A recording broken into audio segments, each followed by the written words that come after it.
The news of Tanith Corporation halting their filming schedule spread quickly. Jake's fans launched a counterattack on the internet, which caused the conflict between Tanith Corporation and Jake to escalate into a complicated feud, becoming the new hot topic in the entertainment news. The news of 3 gold medal writers switching from Tanith Corporation to Grazing Corporation had raised questions, and with the sudden halt in filming, the public was engaged in a heated discussion to figure out why. Stephen contacted Jack as the feud grew worse. "Does the palace have connections with any entertainment companies?" "Yes, Andrew is the CEO of Hendrix Entertainment. His company has many top directors, celebrities, and writers," Jack replied.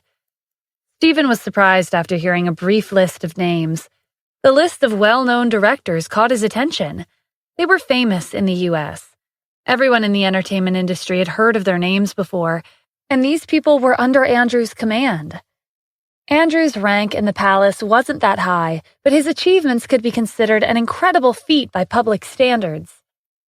While the directors at Andrew's company were famous, Tanith Corporation already had its fair share of talented directors.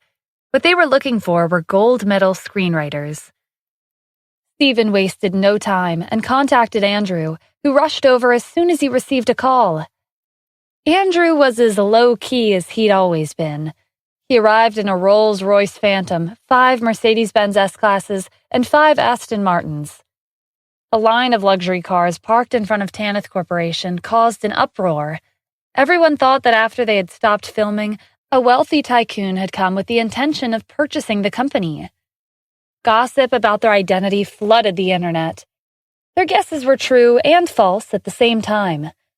Unbeknownst to the public, the wealthy tycoon, Andrew Hendrix, wasn't here to purchase Tanith Corporation. He was currently standing respectfully in front of Stephen. "How many times have I told you to keep a low profile?" Stephen felt a headache coming on as he peered out the window at the luxury cars in front of the entrance. "But Mr. Adams, this is already the most low-profile method of traveling," Andrew said earnestly. Stephen gave him an incredulous look. Was there a more luxurious commute that he wasn't aware of? Stephen sighed and decided to drop it. He got straight to the point. "I'm looking for a few gold medal screenwriters to produce 5 movies. "Oh, is that it?" Andrew looked disappointed. "I thought there was something important you wanted me to do. I've been stuck in this position at the palace for years. I still haven't gotten a promotion. I wonder what kind of mission I'd have to take on to be promoted." "There will be promotions, and there will be a raise later," Stephen said with a laugh. He'd searched for Andrew's name on the internet before. On the surface, Andrew was among the top 100 wealthiest people in the U.S. Who would have thought that someone as rich as him would be like an ordinary white-collar worker, struggling for a promotion and a raise? Moreover, based on Andrew's tone, a gold medal screenwriter meant nothing to him. "I know many talented screenwriters," Andrew said. "They've written hit movies like Remedy After the Fire, Soul Ferryman, Blissful Youth, and more." Stephen had heard of those films before. They'd received high ratings and positive reviews from movie critics. "Great. Select 1 or 2 of them and invite them to Tanith Corporation. My wife is in a hurry to produce 5 movies. Andrew felt a spark of motivation after hearing that this was for the Grand Palace Master's wife. Perhaps helping her make the movie a success might pave the way for his promotion and raise. Andrew made a few calls and invited the top 5 screenwriters in the entertainment industry. They were famous, but they were nothing more than his employees. The future of their career was in Andrew's hands, so they worked hard on their scripts and continuously improved their writing. Kim was surprised when Stephen introduced the screenwriters to her. They were famous, so she'd heard of them in passing before. "How did you manage to invite them here at the same time?" "Of course, it's because of the Wyvern Group," Stephen explained. He turned to the screenwriters. "Tanith Corporation needs scripts for 5 movies within a week. Can you do that?" "Yes," they answered in unison. The screenwriters wasted no time and got to work, engrossing themselves in writing. A week later, the scripts were submitted as scheduled.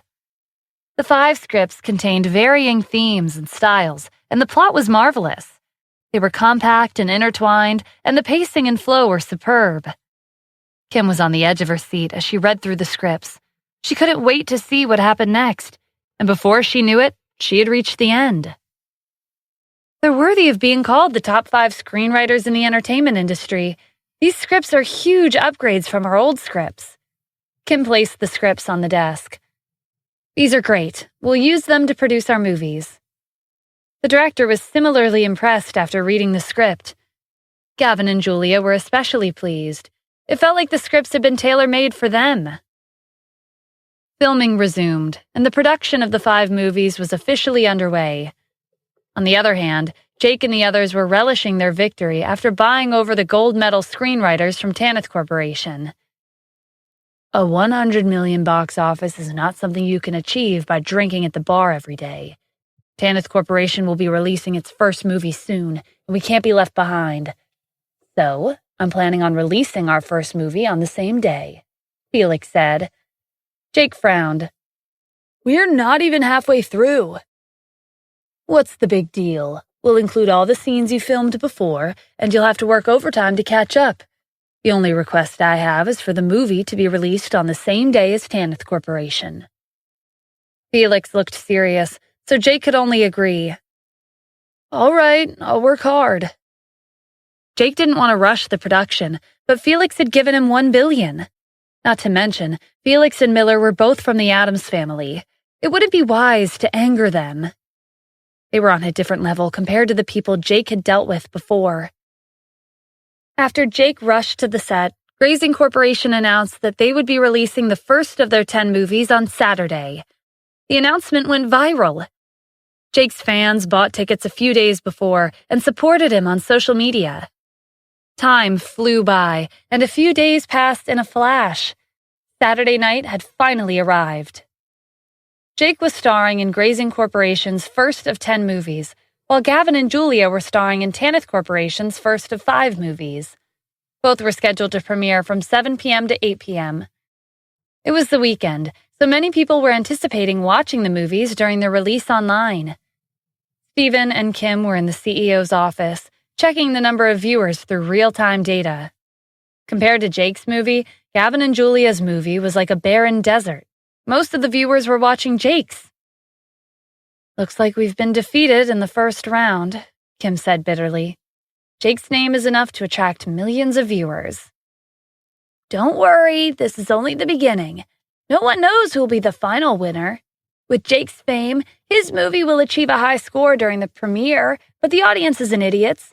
They'll soon realize that his acting is not up to standard and question the quality of his subsequent releases. I predict that in a few days, the popularity of Jake's movie will go down, including the box office. Are you saying we should leave it be? Kim asked. Yes, Gavin and Julia's first movie may not have groundbreaking sales, but compared to Jake's movie, it's a more worthwhile experience for the audience. The premiere will set the standard for their reputation as talented actors. Once their acting ability gets out, more people will purchase tickets out of curiosity, and our box office will increase. When we sell out, we'll keep the momentum going and release our second movie. Because the first movie was high quality, the audience will naturally look forward to the second one. Kim was impressed with Stephen's thought process. You're incredible, she praised. Just like Stephen had predicted, the number of viewers for Jake's movie went down after 3 days. Those who had watched it felt like it wasn't worth their time. They left angry comments about Jake's subpar acting. Jake's movie, which had originally received a score of 9 points, dropped to 2 points. One of the comments read, "Even if the movie was given 1 point, it would still be too much. This is a trash movie." As for Gavin and Julia's movie, the number of viewers steadily increased as the audience recognized their outstanding acting skills. 3 days after the movie's release, the review section was filled with positive comments. Are they really rookie actors? They're so talented. The plot is really good. It kept me wondering what would happen next. The writer is a genius. I'm looking forward to their second movie. It's already been 3 days, but I'm not over it yet. I keep thinking about it.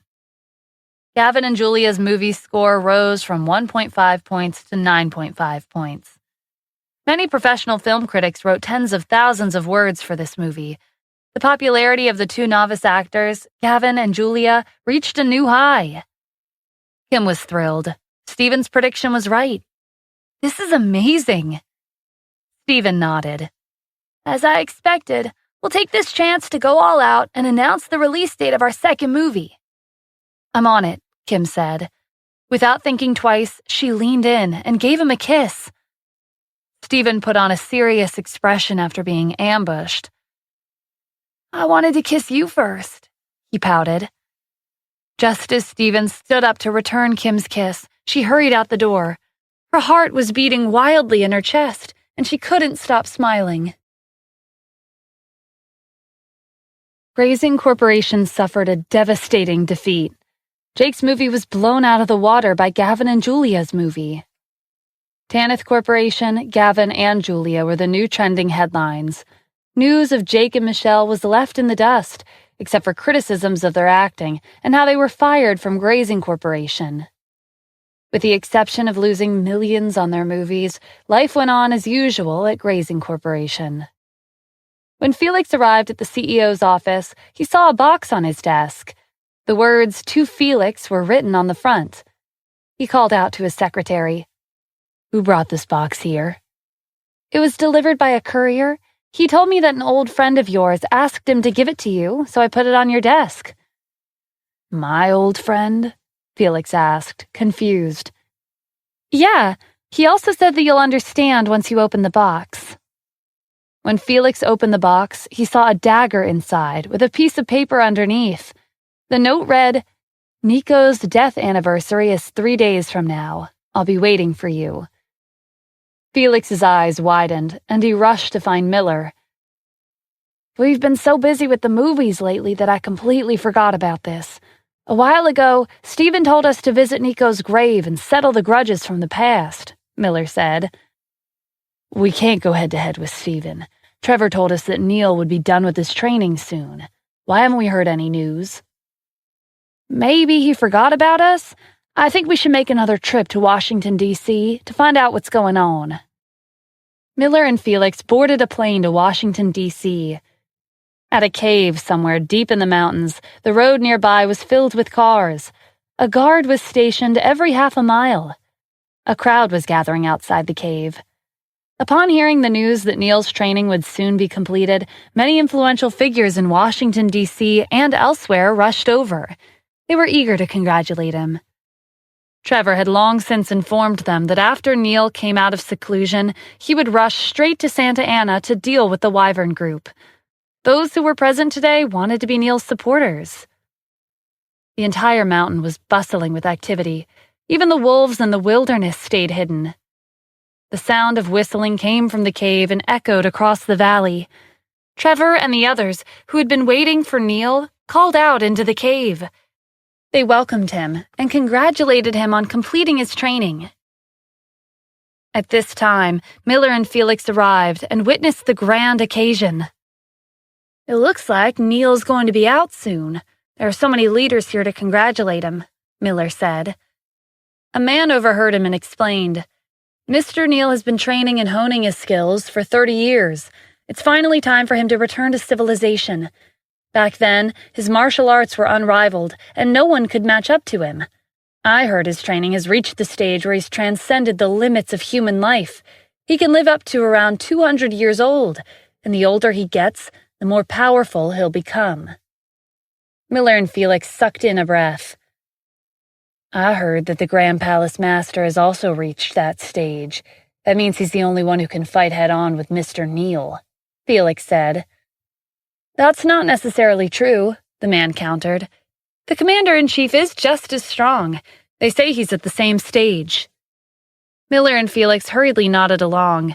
The Commander-in-Chief was well respected by the country's citizens. Even someone like Neil didn't have the qualifications to compete with him. The man continued. "Although Mr. Neil isn't as strong as the Grand Palace Master or the Commander-in-Chief, they rarely show themselves in public, so it could be said that Mr. Neil is ranked number 1.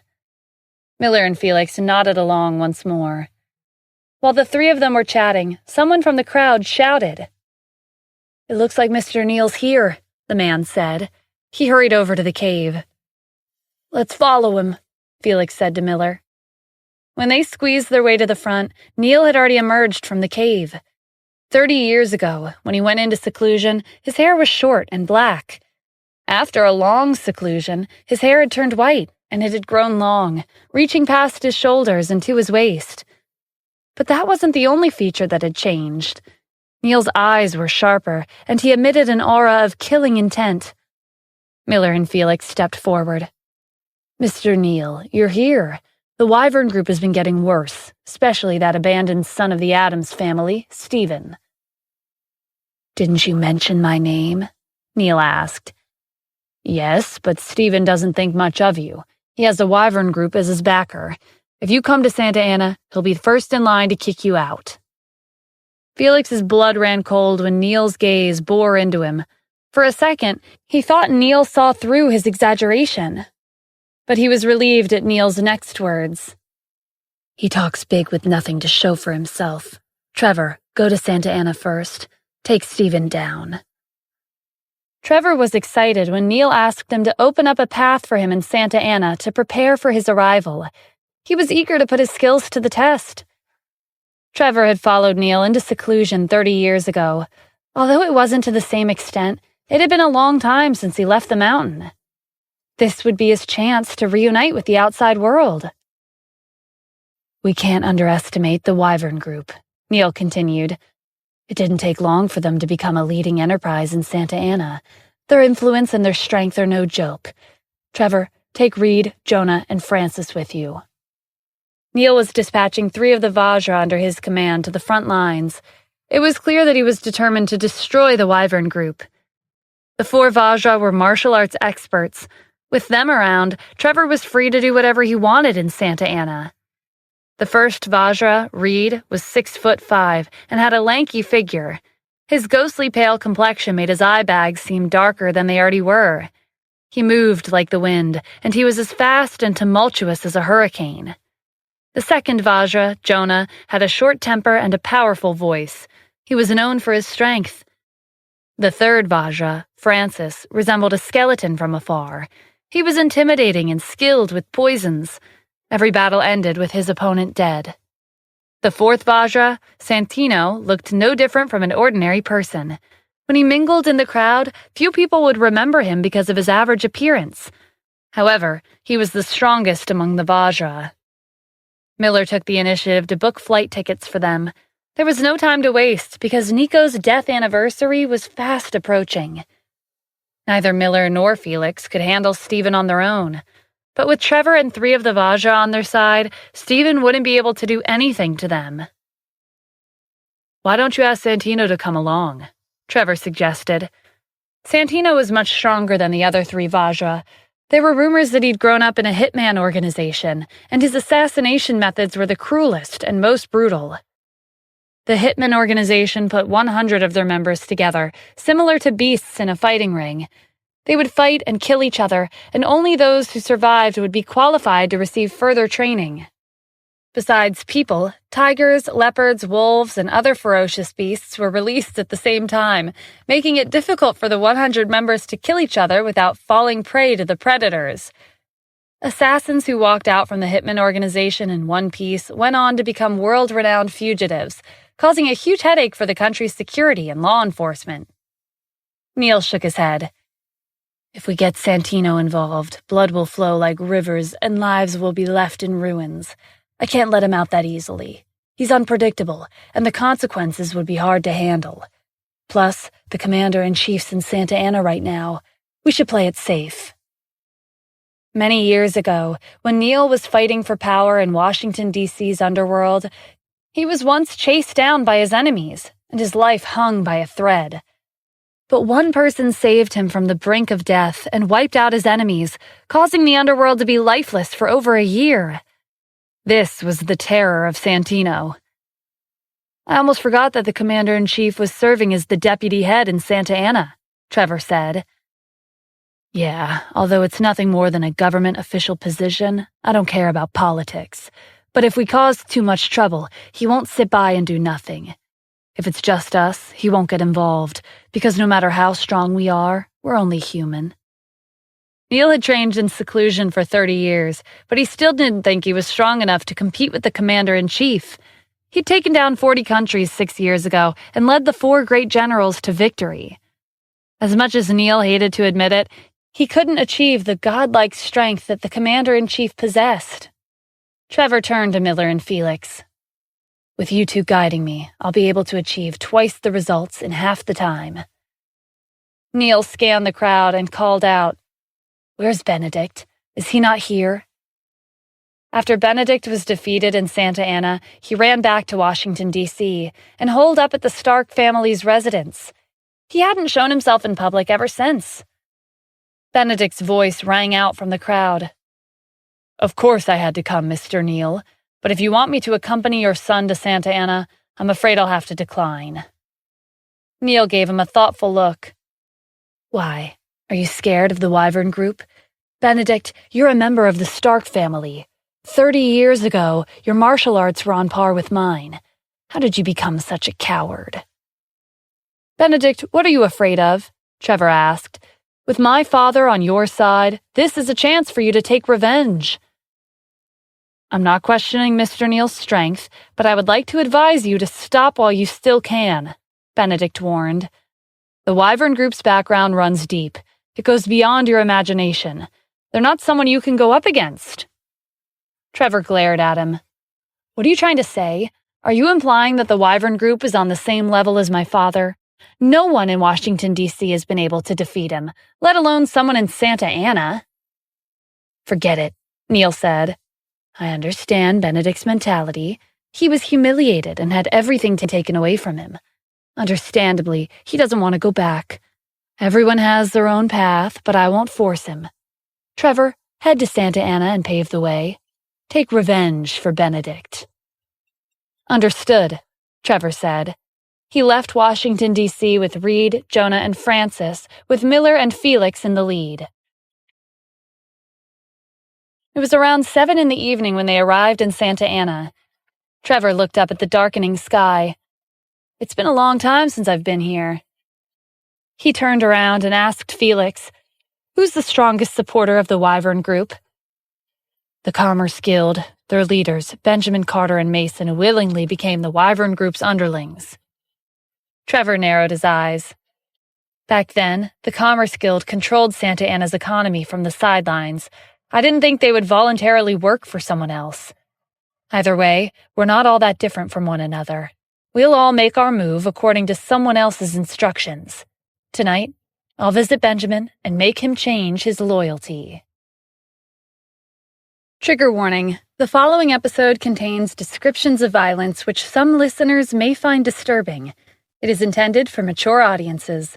Listener discretion is advised.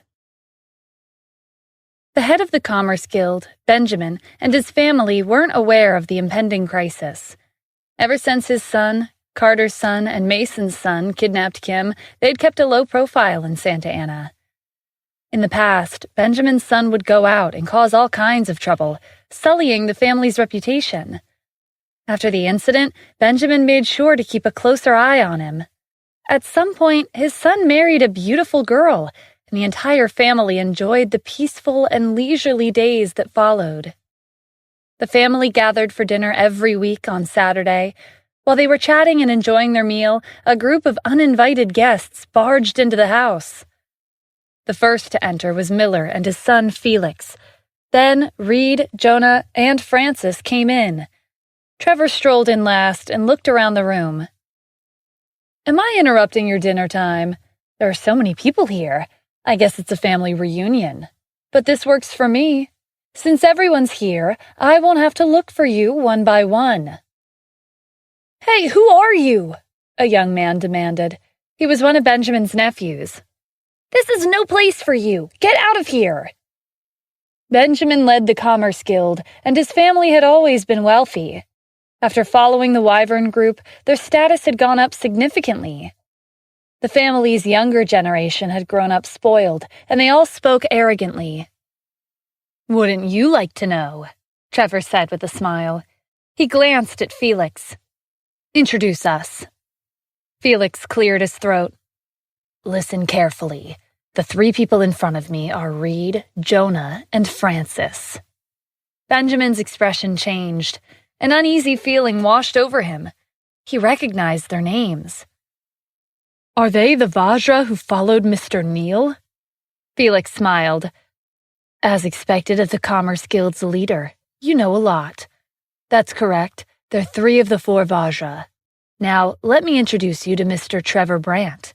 He is Mr. Neal's son. Benjamin's expression turned serious. Trevor appeared to be kind, gentle, and refined on the outside, but he was actually a complete maniac. For the past 30 years, he'd relied on Neal's influence to commit all kinds of heinous crimes. May I ask what you're doing here? Benjamin asked nervously. Trevor smiled. I'm here to give you some advice, nothing more. But your dinner smells delicious. I'm suddenly hungry. I hope you don't mind if I join you all. Not at all. It would be our pleasure.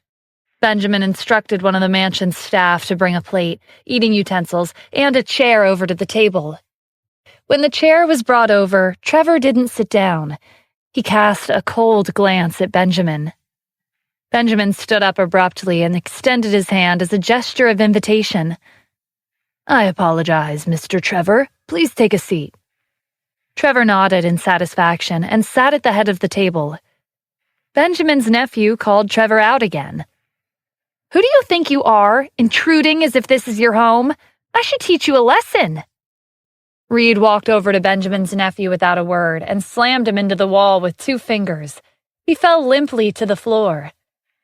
Reed picked up a fork from the table and stabbed him repeatedly until he stopped struggling. He lay motionless at the center of the dining hall. Benjamin's family was shocked by the gruesome scene. Even Miller and Felix were scared. This was how Neal had gained control over Washington, D.C. decades ago, and after he went into seclusion for training, no one dared to act rashly and steal his position. Reed was only one of the Vajra. If he was this ruthless, who knew what the other Vajra were capable of? Trevor casually picked up a glass of wine and took a sip, as if nothing had happened. This is good wine. Benjamin took a deep breath to calm down. You're too kind, he managed to say. Trevor glanced at the rest of the family with a smile on his face. Why isn't anyone eating? His gaze shifted to a woman at the far end of the table. Why is she crying? Benjamin held back his anger and said, The man on the floor is her husband. He was my nephew. I see, Trevor said indifferently. He was a useless husband anyway. It doesn't matter whether he's alive or dead. What's there to cry about? You must be lonely at night now that he's dead.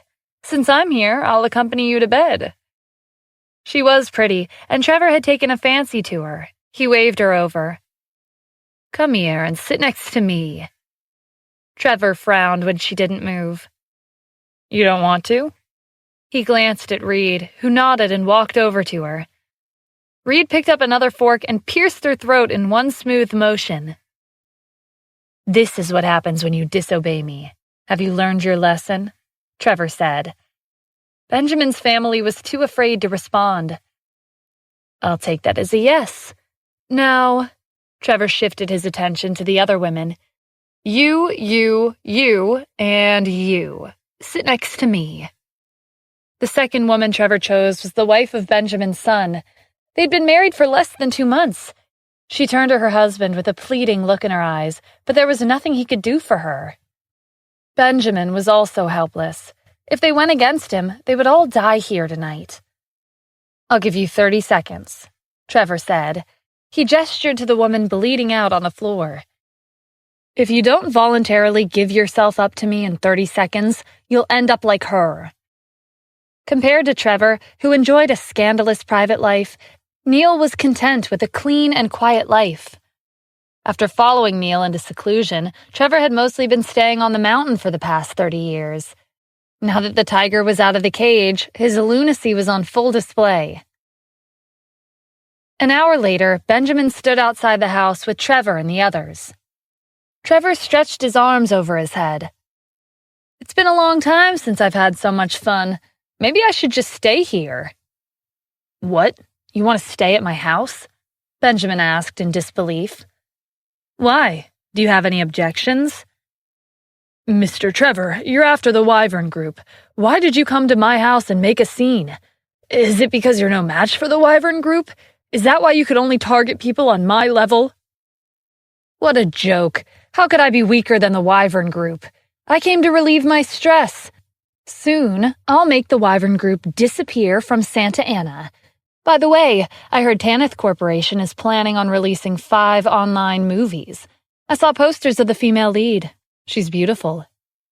An idea sparked in Felix's mind as he walked up to them. Mr. Trevor, the name of the leading actress is Julia. The CEO of Tanith Corporation is Kim Cassidy, and she's also Stephen's wife. You may not know this, but she's even better than Julia. Oh, really? Trevor didn't sound convinced, so Felix took out his phone and found a picture of Kim on Tanith Corporation's official website.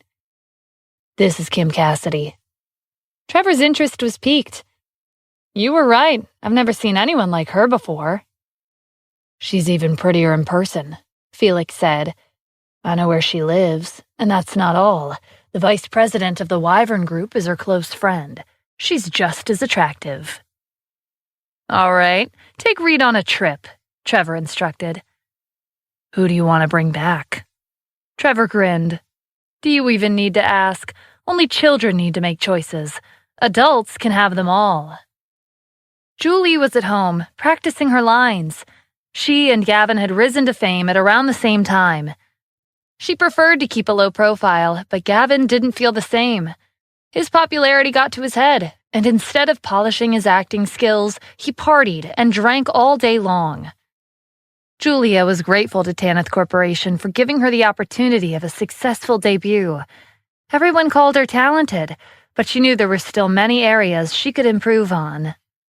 Because of their differing mindsets, she and Gavin had a disagreement that put an end to their relationship. Gavin didn't think too much of it. Even without Julia, there would be plenty of women who wanted him. When Julia was about to take a break, the door flew open, and a tall and lanky man walked in. It was Reed. Is that Julia? He asked Felix. Yes, she's that actress everyone's been talking about lately. Julia shrank back in fear. Who are you people? Reed didn't answer. He picked Julia up and hauled her over his shoulder like a sack of potatoes. He carried her out of the house and tossed her into the car. Next, the vice president of the Wyvern Group, Reed said, getting in the passenger seat. Felix started the car. Understood. Half an hour later, they arrived in front of Jasmine's villa. It was late in the evening, and the lights were on. Lead the way, Reed ordered. Felix did as he was told. Jasmine was looking over some paperwork in her room. She'd been working hard ever since she became the vice president. She hoped to catch the attention of both Dennis and the owner of the Wyvern Group. She wanted them to recognize her capabilities. Jasmine was the last person to leave the company every day, and she would plan for tomorrow once she got home. Jasmine was hunched over the desk in front of her window, concentrating on her documents. A shadow swept across the pages. Confused, she raised her head and was startled to see a lanky figure with a frightening face standing outside her window. Jasmine jumped out of her seat and grabbed her phone just as the man opened the window from the outside. He jumped into the room. Jasmine unlocked her phone with trembling fingers. I don't care who you are. Leave or I'll call the police. Reed wasn't fazed. He crossed the room in 2 large strides and snatched her phone, snapping it in half. Jasmine pretended to be calm. I'm the vice president of the Wyvern Group. They won't leave you alone if you lay a hand on me. Felix followed Reed into the room. Long time no see, Miss Jasmine. Threatening him is useless. Do you know who he is? He's one of the 4 Vajra under Mr. Neil Brandt's command. Mr. Neil can hold his own against 100 opponents, and he hasn't lost a single battle. Jasmine's heart raced. She'd heard of Neil before. Like Julia, Reed easily carried Jasmine out of the house and tossed her into the car. Last target, Stephen's wife, Tanith Corporation's CEO, Kim Cassidy, Reed said. Steven's good at fighting, so it won't be as easy, Felix warned. But it doesn't matter. With your strength, you're perfectly capable of crushing him. All right, let's go. Jasmine's villa wasn't that far away from Riverview Villa. It was only half a mile away, and in less than 3 minutes, they'd arrived. Unlike Jasmine's villa, the lights in Riverview Villa were off. All of the rooms were dark. Reed frowned. Are they asleep already? This is more convenient for you. It'll be easier to take her when they're caught off guard, Felix pointed out. Why would I need to catch them off guard? Felix was startled by Reed's intimidating gaze. He quickly agreed with him. Yes, you're right. Reed scoffed and kicked open the door. There was no response. He walked inside and carefully searched the house, making sure to check every room. The house was empty. We came at a bad time. Steven and Kim aren't here, Felix said. Reed gave him a shrug. It's a shame, but it doesn't matter. We've already got 2 of them. I'll bring them back to Mr. Trevor. Sooner or later, Kim will end up in his hands.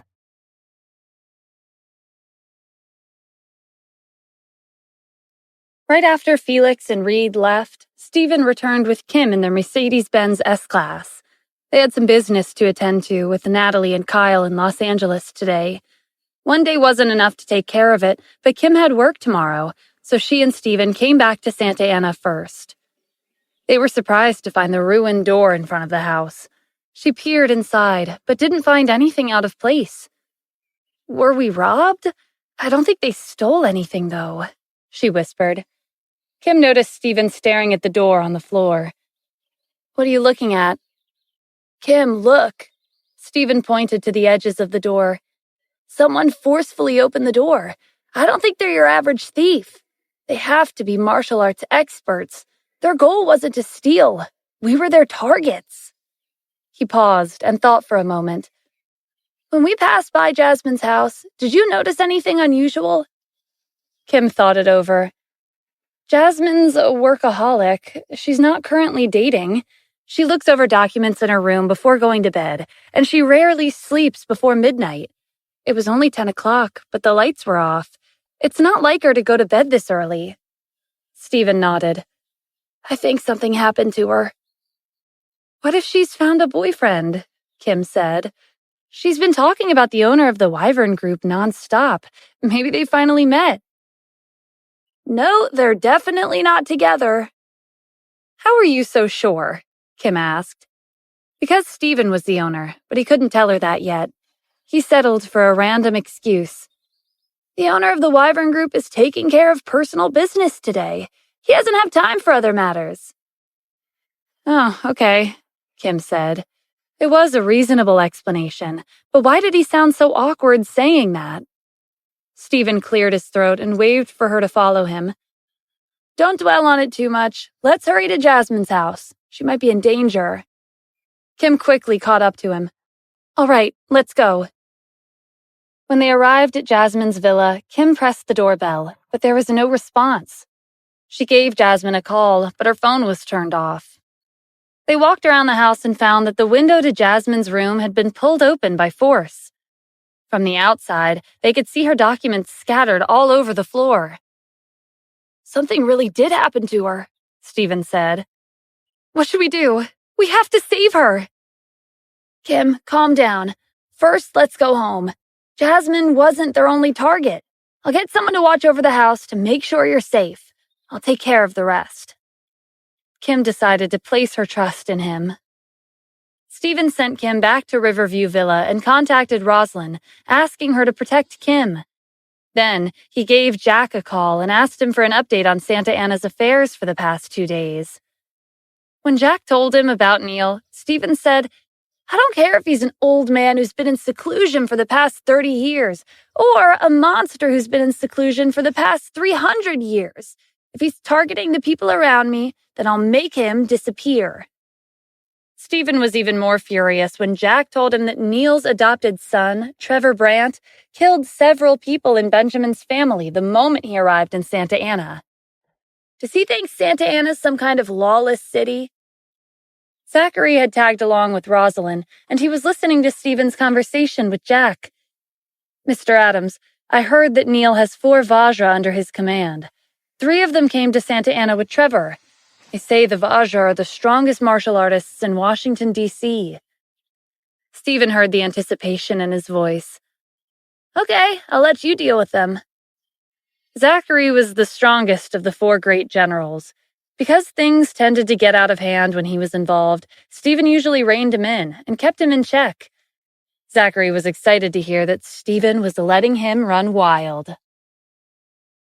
Meanwhile, Reed and Felix brought Julia and Jasmine back to Benjamin's house. Trevor couldn't take his eyes off Julia. As expected of the leading actress, she's pretty. As for the vice president of the Wyvern Group, she has a great body. Why are you doing this? Jasmine asked, trying to hide her panic. Let me introduce myself, Trevor said. I'm Trevor Brandt, Neil Brandt's son. It won't be long until my father becomes the strongest martial artist in the world. You should feel honored to have crossed paths with me. I'll give you a word of advice, Mr. Trevor, Benjamin said. The Wyvern Group is not an organization you can afford to offend. Julia and Jasmine are their people. If you touch them, you won't be able to walk out of Santa Ana alive. Benjamin had already lost 2 members of his family, and Trevor had laid his hands on the women. He had to do what he could to protect Julia and Jasmine, especially since Jasmine was the Grand Palace Master's wife's close friend. Felix glared at Benjamin. Who gave you the right to speak? It doesn't matter what kind of background the Wyvern Group has. They're nothing in the face of Mr. Trevor and Mr. Neil. Benjamin scoffed. Benedict said the same thing. Look what happened to him. You'll be running for your life if you keep this up. Trevor kicked him in the legs. Do you think my father is the same as Benedict? If you keep talking nonsense, I'll kill you. Please enjoy yourself. We'll stand guard outside for you, Miller said. He dragged Benjamin to the door with Felix. Trevor, Julia, and Jasmine were left alone in the living room. Before anyone could leave, the door slammed open, and a voice rang out from outside. This should be Benjamin's house. If I remember correctly, they don't have any pets. I don't know why I just heard a dog bark. Everyone turned to the door. Stephen was leaning against a tree. Where did these wild dogs come from? Felix smirked when he saw him. Just when he was about to look for Stephen, he delivered himself right to his doorstep. Trevor walked past Julia and Jasmine and left the house. He looked at Stephen and then at Zachary. Who are you two? Show some respect. The person on the left is Stephen. He's Kim's husband, Felix said. So, that's him. Since they're here, they can stay. You must be Trevor Brandt, the person who made a mess of Benjamin's family the moment you came to Santa Ana. I'll make sure to get rid of scum like you before the night is over, Stephen said coldly. By yourself, Felix mocked. He pointed at the 3 Vajra. With a haughty expression on his face, he asked, Do you know who they are? Reed, Jonah, and Francis. They're 3 of the Vajra who serve Mr. Neil. With Reed, Jonah, and Francis around, Trevor was confident that Stephen would be no match for him. In the past, the 4 Vajra had killed many big shots in Washington, D.C. Few people could look him, Neil, and the Vajra in the eye. Zachary was impatient, and he didn't wait for Stephen to respond. No, I'll be the one fighting. He turned to Reed, Jonah, and Francis. Want to come at me one by one, or all at once? Reed, Jonah, and Francis were surprised by his bold provocation. He was the most arrogant person they'd ever encountered. Before the 3 of them could say anything, Zachary decided for them. Okay, just come at me all together. I'm in a hurry. Reed laughed. What makes you think you can take on 3 Vajra by yourself? I could crush you with my bare hands. Deal with that brat, Trevor said. Reed stepped forward and loomed over Zachary. He was much taller than him. But when Reed made his move, Zachary was even faster. He grabbed Reed's neck, and a deafening crack filled the air. The fight had only lasted a second. Jonah took action as soon as he was aware of what was happening. The ground shook with each step, but Zachary remained steady. He dodged Jonah's attack and swung his fist. His punch collided with Jonah's stomach, and he was sent flying. Jonah collapsed on the ground, and blood pooled beneath him. In the blink of an eye, 2 of the Vajra were dead. Francis was skilled at using poisons. A black mist emitted from his body. A few of the villa staff stood too close to Francis and breathed in the mist. They coughed up blood before falling to the ground. They were dead. Everyone turned and ran, covering their nose with their hands. But the mist was capable of entering the body through the ear canal. The mist seeped into Miller's ears. He convulsed once and collapsed. Felix was so scared that he quickly covered his ears and his nose. Zachary wasn't fazed in the slightest. He walked up to Francis, grabbed his head, and slammed him into the bottom of the pond. A few minutes later, Francis's body floated motionless in the water. Zachary had killed 3 of the 4 Vajra by himself. Trevor felt a chill run down his spine. To be able to take the 3 of the Vajra so easily meant that the man in front of him was powerful. When Trevor turned to run away, Zachary pulled him back and flung him into the wall. He lifted his foot and stomped hard, crushing Trevor's head. Felix trembled with fear and pleaded for Zachary to spare him. "You're in the same group as them, aren't you?" Just as Zachary was about to attack, Stephen stopped him. "Let him be. I still have something for him to do." Felix breathed a sigh of relief. "Thank you, Mr. Adams." "I didn't spare you because we share the same last name," Stephen said coldly. "There are a total of 5 corpses of interest here. Besides your father, Miller Adams, the other 4 corpses will be sent back to Neil." Felix's eyes widened when he realized what Stephen was implying. If he brought Trevor's corpse and the 3 Vajra's corpses back to Neil, would he spare him? Felix hesitated, so Stephen said, "Zachary, I don't think there's a point in keeping him around. Why don't we just kill him?" "Wait, I'll go, all right," Felix replied. Benjamin watched Felix move the corpses to his car. "Thank you, Mr. Adams. You've avenged my family. I promise we'll repay this debt in the future." "Okay," Stephen said. He went into the house and helped Julia and Jasmine to their feet. "Mr. Adams, thank you for coming to save me," Julia said. She was especially grateful to Stephen because not long ago, she was a student worried about finding a job after graduation. Now, her name was all over the internet. It was thanks to Stephen for bringing her to the Wyvern Group and then recommending her to Tanith Corporation. If it weren't for him, she might still be searching for a job or playing a minor role. As for Jasmine, she was staring at Stephen. He'd saved her again. She used to get annoyed whenever she saw him from any angle, but now he kind of felt like a friend she could count on. Neil's mansion in Washington, D.C. was worth tens of millions. Neil was dressed in a casual outfit, sipping tea in the courtyard. He was refined and gentlemanly. The last Vajra, Santino, was standing behind him. He was as still as a statue. There was no one sitting across from Neil, but he poured another cup of tea as if there was. "You're getting better at brewing tea. The aroma is refreshing," Santino said. "You're quite knowledgeable." Neil smiled and looked at the empty seat in front of him. His eyes were filled with melancholy. "It's a shame that no one's here to enjoy the tea with me."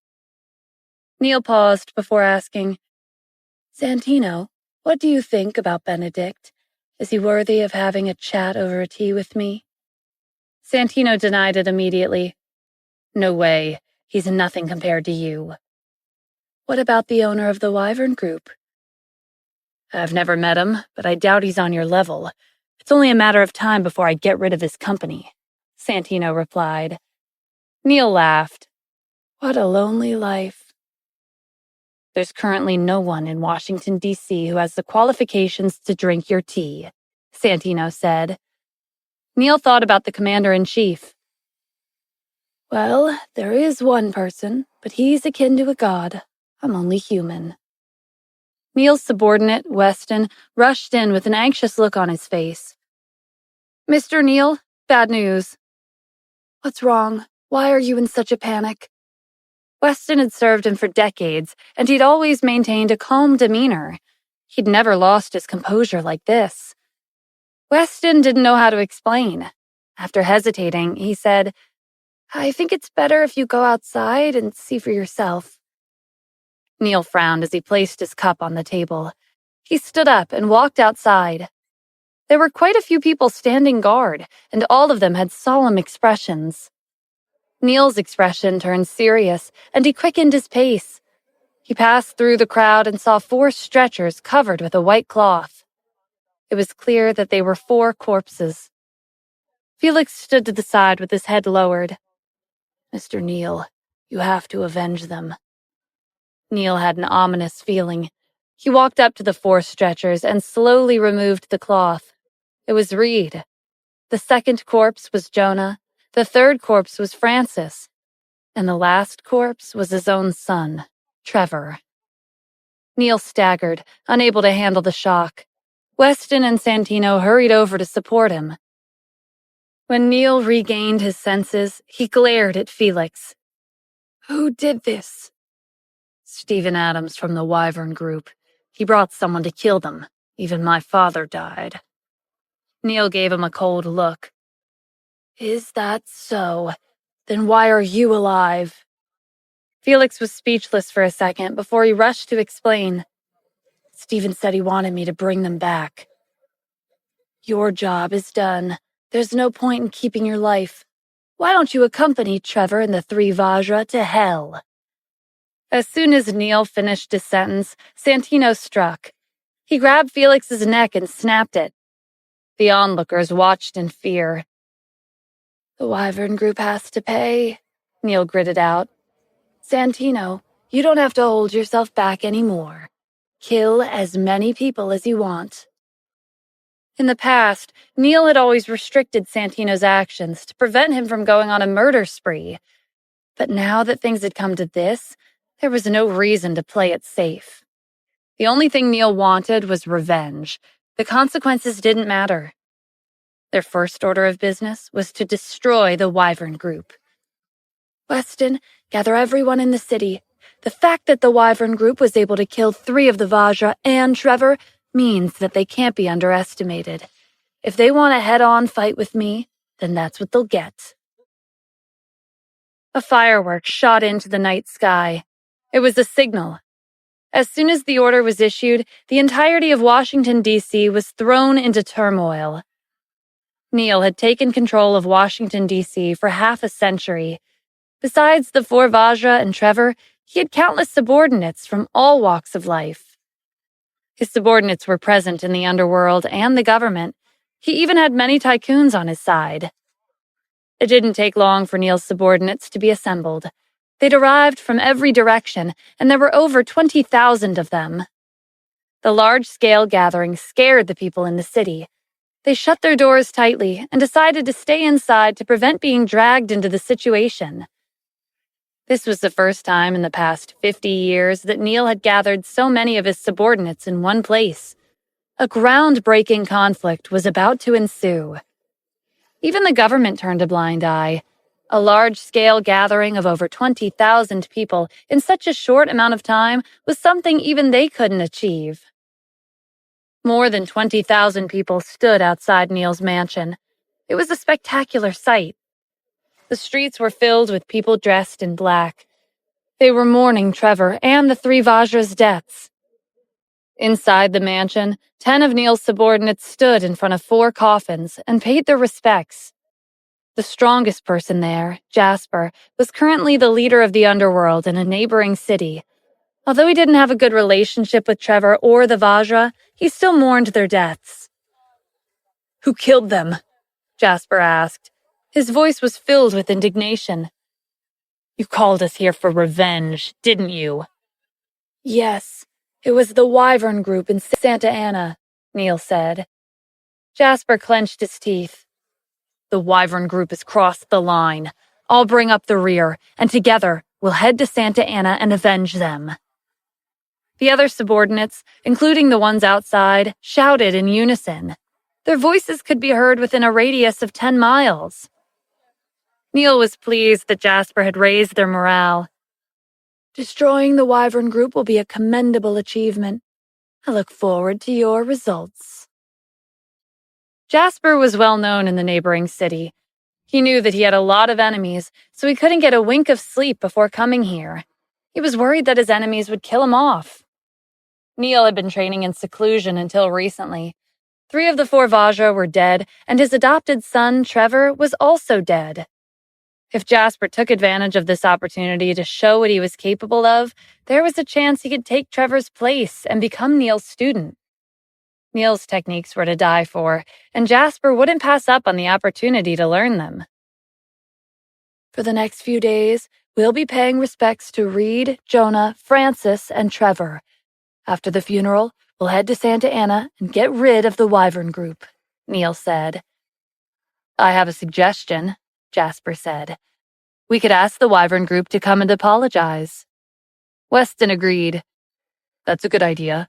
Even though we don't know who the owner is, and the CEO is just as mysterious, it's well known that the Wyvern Group has connections with the CEO of Tanith Corporation, Kim Cassidy.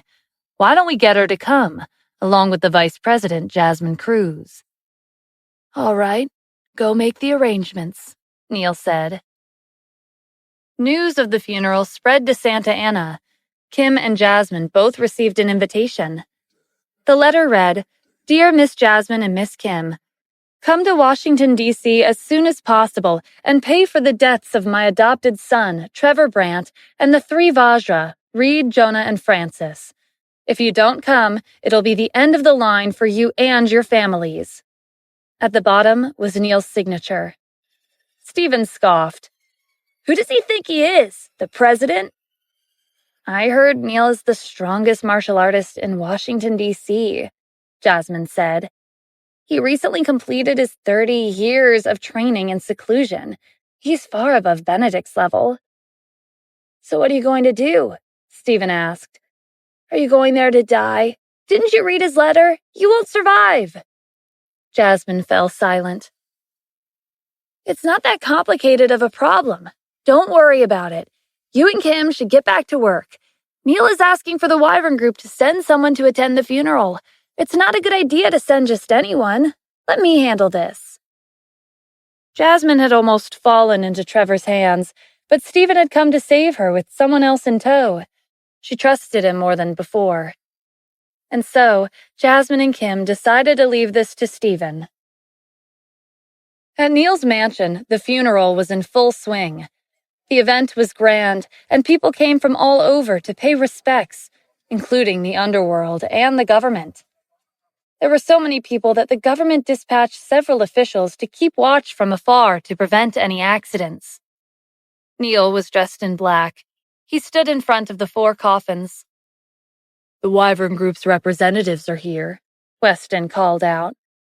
Neil's eyes glinted dangerously. Reed, Jonah, Francis, and Trevor, with their deaths, you won't be lonely in hell. Let them in. There was no response. Neil instructed his subordinates to go out and take a look. A few minutes later, he returned with a dark look on his face. How did it go? Were they the 2 women? Mr. Neil, I think you should go out and take a look for yourself. Neil left the house in confusion. In the crowd were 4 well-built men carrying a coffin. The leader of their group stood in front. I'm sorry, Mr. Neil. We're not the ladies you were expecting, the man standing in front said with a smile. The owner of the Wyvern Group said that he prepared a coffin to express his condolences to your son and the 3 Vajra. Is the Wyvern Group not afraid of anything? Does he think he can call a truce by delivering a coffin? The man at the front continued to smile. Mr. Neil, you are thinking too much. The owner of the Wyvern Group didn't prepare this coffin for your deceased subordinates. He prepared it for you." Neil's expression darkened, but the man wasn't afraid. "He also told you to stay in Washington, D.C. and live for as long as you can. You're already old, and if you mess around, you'll have a use for this coffin soon." Neil slammed his fist against a tree nearby, slicing it in half. "This is crossing the line."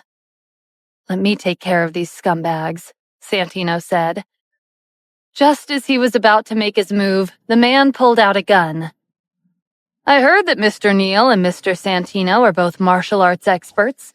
However, I'd like you both to know that I was once a sniper who served in the Special Forces. I can kill up to 10 miles away, and I never miss. Regardless of how skilled you are, will you be faster than my bullet?" Santino hesitated. It was true that he was confident in his abilities, but he wasn't conceited. He wasn't sure if he could avoid a shot from an experienced sniper, even if he was retired. Neil intervened to maintain Santino's reputation. "Let them go. Santino, there's no need for you to lower yourself to their level. I need them alive. They have to go back to Santa Ana and deliver my message." Only then did Santino take a step back. After the 5 representatives placed the coffin on the ground, they turned to leave. "I didn't think the Wyvern Group was that influential. They even recruited a sniper from the Special Forces." Just as Santino was about to speak, Neil stopped him. "Taking over the Wyvern Group is our top priority. We need their resources at our disposal." The 5 representatives from the Wyvern Group hid in an alleyway as soon as they were out of sight. The leader of the group leaned against the wall and took a deep breath, trying to calm down. "That was close. They almost scared me to death." "Were you really a sniper in the Special Forces?" someone asked. The leader smirked. "Yeah, right. If I didn't say that, we would be dead by now." "What about the gun in your hand?" The leader waved the gun in their faces. "Are you talking about this? It might look real, but it's fake." Stephen was the one who'd asked them to board a plane to Washington, D.C. and deliver a coffin. The security guards at the Wyvern Group were close with one another, so many of them had volunteered. In the end, Stephen selected 5 of them and gave them over $1 million as compensation. They didn't come from a Special Forces background. They were ordinary, retired soldiers, and a bit more daring than the average person. At the Wyvern Group, Dennis gave Stephen his report. "Mr. Adams, I've conducted a thorough investigation. Neil has gathered over 20,000 people in Washington, D.C. It's crazy. Even the government is turning a blind eye and staying out of it." Stephen narrowed his eyes. "It'll be dangerous to leave someone like him alone.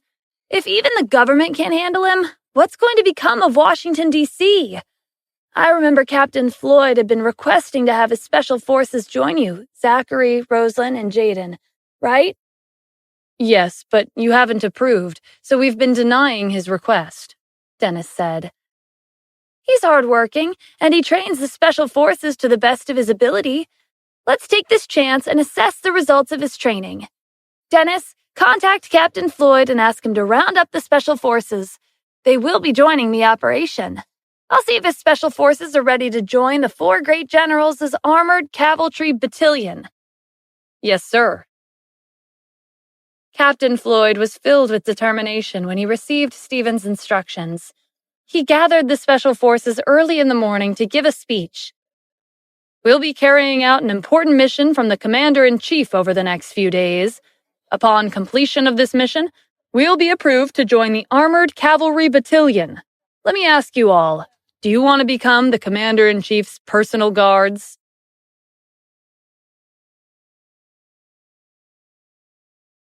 The Special Forces shouted in unison. Their voices alarmed the commander of Santa Ana's military base, Xavier Riley. "What's going on? Does Captain Floyd have an operation today?" The chief of staff shook his head. "According to the schedule, the Special Forces don't have any missions today." Xavier left the building to check on the situation. There were around 100 soldiers in the Special Forces, but their strength and determination were equivalent to tens of thousands of people. Captain Floyd's special forces were a trump card. They were second to none, and every soldier could fight 1 against 100. Xavier was surprised that Captain Floyd had prepared horses for each commander, just like the cavalry of ancient times. Captain Floyd was riding a white horse. He waved the knife in his hand and shouted, "The commander-in-chief will be leading this operation, but to avoid arousing public suspicion, we'll be using cold weapons instead. They'll be enough to deal with those who are threatening society. Is everyone ready?" The training grounds reverberated with the soldiers' united determination. "Yes!" Captain Floyd nodded in satisfaction. "All right, let's go!" Under Captain Floyd's command, hundreds of soldiers on horses left the training grounds, kicking dust into the air. Xavier watched the horses gallop away with a confused look on his face. Did the commander-in-chief personally issue this mission? What could be so urgent for him to temporarily transfer a special brigade? A messenger came over and gave his report. "Captain Riley, the commander just called. He said he needs the special forces for a mission. He'll be assessing their readiness to join the armored cavalry battalion." Xavier understood the situation now, but he still had some doubts. "It's a bit sudden." "I heard things haven't been peaceful lately," the chief of staff said. "Neil Brandt gathered 20,000 people in Washington, D.C. in a single day. He's coming for Santa Anna's Wyvern Group, which is the commander-in-chief's company." "Neil was able to gather that many people in one day?" Xavier asked in surprise. "He's too dangerous. No wonder the commander wants to take action." "I'm guessing Neil doesn't know that the person he's facing is the commander," the chief of staff said. "The 20,000 people on his side are at most a motley crew. They can't be compared to the commander-in-chief, his 4 generals, and the special forces. It'll be like tofu hitting a wall." "Regardless of whether they're tofu or a wall, I keep feeling like we have to do something. The commander-in-chief was targeted while he was in Santa Anna, the city where we're stationed. If we don't do anything until the end, wouldn't that mean we're useless?" "That may be the case, but it's not time for us to act," the chief of staff said. "The commander has personally instructed Captain Floyd to mobilize his special forces and take on the mission. I believe he plans on dealing with Neil personally. Through the mission, the commander will be able to rid Washington, D.C. of a dangerous threat, and he'll also be able to test Captain Floyd's special forces' ability to respond. If we step in, we'll mess up his plans." Xavier agreed. "I'm glad you're here. If it were me, I would have unknowingly ruined the commander's battle formation." Meanwhile, Neil's 20,000 subordinates began to take action. More than 100 buses left his mansion. They were packed to the brim. The buses formed a long line on the streets of the city. When they passed by the intersection, they ran a red light. The vehicles nearby could only try and stay far away from them. Everyone assumed that an influential figure was coming for the city. After exiting the city, Neil's subordinates split into 4 groups and headed toward Santa Anna from different directions. Neil was in a car, casually leaning back in his seat with his eyes closed as Weston drove him to Santa Anna. There was a truck behind him loaded with 18 coffins. He'd prepared them for the 18 members of the Wyvern Group's upper management. Neil would completely ruin the company. After a long drive, a signboard pointing in the direction of Santa Anna appeared on the side of the road after they got off the highway. The car came to a halt. Neil opened his eyes. "What's going on?" "There are a few jeeps blocking our way," Weston replied. "Deal with them." "Yes, sir." Weston got out of the car with Santino. Stephen was leaning against the SUV. He glanced at Weston. "Are you Neil? I've been waiting for you." Dennis and Zachary were leaning against the other side of the SUV, looking rather bored. "You're stopping us even though you know our identities? Are you members of the Wyvern Group?" Weston asked. "That's right," Stephen said with a smile. "I'm the person Neil wants to get rid of." Also, I'll let you in on another piece of good news. I'm the owner of the Wyvern Group. Stephen gestured to Dennis. And he's the CEO, Mr. Lucero. Since you're all here, it saves us the trouble of searching for you, Weston said. You'll be leaving your lives here today. Zachary stepped forward and cracked his knuckles. If you want my boss's life, you'll have to get my permission first. Santino had a feeling that he wasn't an ordinary person. He's not normal. Let me deal with him. Weston nodded and took a step back. He was confident in Santino's skills. For the past 30 years, Santino hadn't encountered any opponent who could match up to him. Even Reed, Jonah, and Francis together couldn't defeat him. Zachary could sense a thick aura of killing intent surrounding Santino. The two of them walked forward and stopped with a distance of 3 steps between them. I'll kill you in 3 moves, Santino said. Weston was familiar with Santino's previous opponents. He'd killed most of them in a single strike. If his current opponent required 3 moves, he must be powerful. But no matter how strong he was, how could he survive a terror like Santino? Zachary grinned. 1 move is enough to kill you. Weston couldn't bear to watch. Santino's opponent was crazy. He didn't know what he was up against. You're begging for death. Santino lunged for Zachary without warning. He was so fast that even a combat specialist like Weston couldn't see him clearly. Santino reached for Zachary, smirking as if victory was already his. But when his hand was inches away from contact, Zachary dodged. Santino didn't hesitate to make his second move. He swung a punch with such force that the wind howled and whipped around them. This time, Zachary didn't dodge. He reached out and grabbed Santino's wrist. It's my turn to attack, don't you think? Santino's expression changed. He couldn't break free after Zachary caught his wrist. For the past 30 years, no one had been able to touch him in a fight. Even if they'd managed to, he'd killed them in the next second. But Zachary was able to restrain his movements. Zachary moved faster than he could react.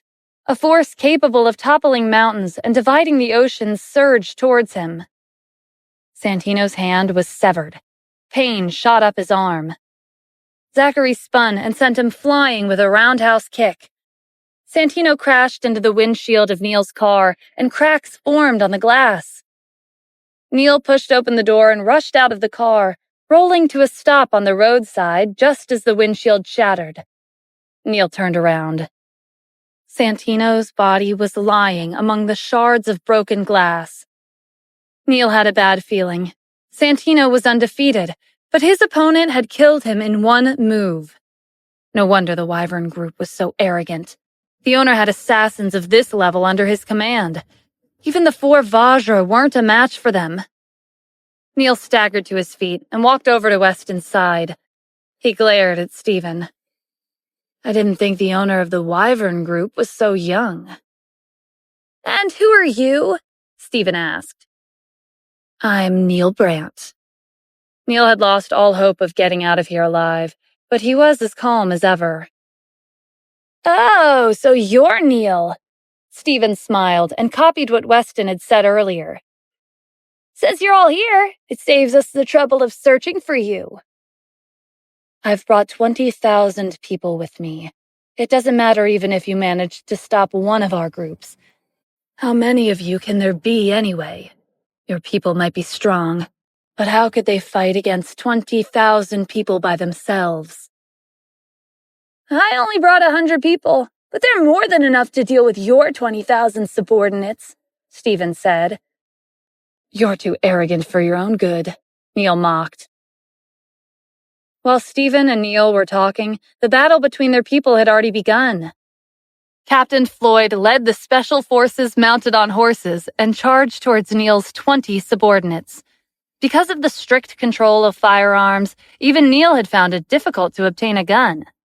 Hence, the 20,000 people under his command were similar to hoodlums. The special forces were small in numbers, and they were only using cold weapons like daggers and spears. But that didn't stop them from sweeping through Neil's subordinates. Jasper, who had wanted to demonstrate his capabilities to Neil, had gathered all of his elite subordinates. But in the end, the Special Forces took all of them down. Jasper himself was trampled amid the chaos. It didn't take long before the battle came to an end. The Special Forces surrounded Neil and Weston. Neil was stunned when he discovered that approximately 100 soldiers had annihilated 20,000 of his subordinates. Realization dawned on him that this was the end. He most likely wouldn't be able to escape his fate. Stephen's subordinates had killed his 4 Vajra in one move, and his Special Forces had killed over 20,000 people. Neil was utterly outclassed. "I didn't think I would lose so quickly," Neil said. His tone was resigned. "Before I die, can you tell me your identity so I can go in peace?" "Sir, I think I've guessed it already," Weston said. Neil grasped his meaning and stared at Stephen. "Are you the commander-in-chief?" Neil Brandt disappeared overnight. Most people weren't aware of the battle that had taken place yesterday, but everyone knew that Neil had fallen because he angered a godlike existence. Gathering more than 20,000 people in a single day to launch an attack on another city was a grand and chaotic affair. To outsiders, it could be seen as an internal power struggle. Regardless of how influential they were, no one dared to step out of line. Everyone remained vigilant and observed from the sidelines. With Neil's death, the organizations he had affiliations with had all but collapsed. The underworld's hierarchy began to shift. Politics were also affected. The local government in Washington, D.C. conducted an investigation and weeded out the corrupt officials who had connections with Neil. Washington, D.C. began to change in a single moment. Meanwhile, Dennis and Stephen were at the Wyvern Group's CEO's office. "I can't believe it. Rosalind just sent me a message saying that she compiled an inventory of the assets under Neil's name. Do you know how rich he is?" Dennis said. "A couple billion?" Stephen guessed. A few billion was but a drop in the bucket for Stephen. If his wealth was made public, he would be ranked in the top 100 wealthiest people in the country. Stephen was already thinking highly of Neil when he assumed that he was worth a few billion. Dennis kept the suspense going. "No, make another guess." Stephen tried again. "Tens of billions?" Tens of billions were enough to rank in the top 10 of the list. Dennis shook his head. "No, it's more than we expected. His assets are worth 100 billion. 100 billion? Stephen repeated in surprise. Looks like there are quite a few insanely rich people like Neil in the country who we don't know about. He had that much wealth, but his name never made the list. Yeah, Rosalind even burned through dozens of money counters to calculate Neil's personal assets. But then again, someone like Neil, who's in the gray zone, he would never publicize his wealth no matter how rich he was. It's normal that he didn't make the list, Dennis replied. That's true. The more assets he has, the more he could extend his network in Washington, D.C. If we don't take care of him, I wonder how long the people would have had to suffer for. This could be considered getting rid of an evil for the better good, Dennis said. Oh, yeah, Rosalind wanted me to ask you what she should do with the 100 billion. Stephen thought for a second. Give it to the local government in Washington, D.C. They can donate it to charity. It's a lot of money, so giving it to them is better than personally handling it. Understood, Dennis said. And so, Dennis and Rosalind transferred Neil's 100 billion to Washington, D.C. The funds were handed over to the Charity General Assembly. It was announced on TV that Neil's personal assets had been used to improve the country, which did well for his reputation after his death. Kim and Jasmine were relieved when Neil disappeared, although they couldn't understand how he'd vanished all of a sudden. Jasmine asked Stephen this question in the car. Stephen had saved her multiple times, and her impression of him gradually improved. In the morning, Jasmine had run into Stephen and Kim after leaving the house for work. He would be driving Kim to Tanith Corporation and then taking a big detour to head to the Wyvern Group. Jasmine offered to drive Stephen to the Wyvern Group while Kim drove to Tanith Corporation on her own. Kim agreed, and that was how Stephen ended up in Jasmine's car. Of course it was because of me, Stephen said with a smile. Yeah, right. I admit you're capable to some degree, but you're not at the point where you can compete with Neil. I'm guessing the owner of the Wyvern Group took care of it. When you came to Benjamin's house last time to save me and Julia, the owner asked you to come, right? Jasmine asked. Yeah, it was the owner. Jasmine rolled her eyes. I knew it. It was him, but you're trying to take the credit. How shameless. I'm really looking forward to meeting him. I bet he's handsome, elegant, talented. Stephen sighed. He won't fall for you. I suggest you stop daydreaming. With Neil's threat taken care of, Jasmine could return to her work with full concentration. In the afternoon, Stephen decided to check on Tanith Corporation's movies. When he arrived, he received a call from Dennis. Mr. Adams, the money from Neil's personal assets was laundered and transferred to Zanger Corporation's account. Zanger Corporation? Stephen asked. Yes, it's similar to Sanson Corporation. They're both large-scale foreign enterprises. Because they attract foreign investment, the government implements policies to benefit them. Neil gained control of Washington, D.C. decades ago, but in terms of influence, he's on par with Zanger Corporation. Now that Neil's gone, Zanger Corporation wants his $100 billion worth of assets. Is the local government just letting this happen? Stephen asked in annoyance. Yes, Rosalind just received a reply from the government. They're turning a blind eye because Zanger Corporation has brought them more than 10% of an increase in GDP. It's one of their main sources of revenue. And that's not all. Zanger Corporation has reached an agreement with the government to hold a charity event in Santa Ana. They're setting a goal of $100 million in donations. Stephen frowned. They stole $100 billion, and now they're gaining another $100 million? Are they pretending to be philanthropists? Zanger Corporation is 100 times worse than Neil. I finally understand why those rich people like to do charity events. Turns out it's a way to raise your reputation and rake in money. After ending the call with Dennis, Stephen went to look for Kim, but her secretary informed him that she was in the middle of a discussion with a major client. Their business deal would be beneficial to the development of Tanith Corporation. Since it was a big client, Stephen decided to wait for her in the CEO's office. When he went inside, he found two men standing in front of the cabinet. They were engaged in a fervent discussion as they pointed at a white and blue porcelain vase. They were speaking Japanese. As the Grand Palace Master, Stephen was proficient in at least 15 languages. Kim's secretary hurried into the room and gave him an apologetic look. Sorry, Mr. Adams, I forgot to tell you. These two are employees of the client Miss Kim is speaking with. I told them to stay in the reception room, but for some reason, they broke into the CEO's office. I'll kick them out right now. No need, I'll take care of it, Stephen said. The two men were so engrossed in their conversation that they didn't notice Stephen and Kim's secretary. One of them said, June, what do you think of this porcelain vase? I don't know much about antiques. What's your opinion, Yamada? Yamada smiled and said, This porcelain vase originated from the Song dynasty during a prosperous time when their economy flourished. It's been almost 1,000 years since then, and a famous scholar praised this antique before, so its value has doubled. Doesn't that mean it's priceless? June asked. Yes, according to the price on the black market, it should be worth at least this much. Yamada held up his hand. 500,000? June said. No, that's too low, Yamada replied. 5 million? No, this is worth at least 50 million. And that's just the starting price. Depending on how we market it, the value can double. With this vase in our hands, we can raise the price and sell it to those antique collectors. We can make a fortune, Yamada answered him. That's a smart strategy, but the problem is, this vase isn't ours, June said.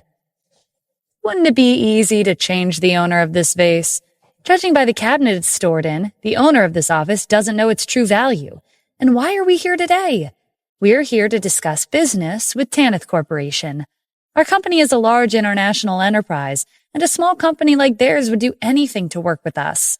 If we tell the CEO that this vase caught our eye, wouldn't she be happy to give it to us as a gift? Yamada replied. You're right.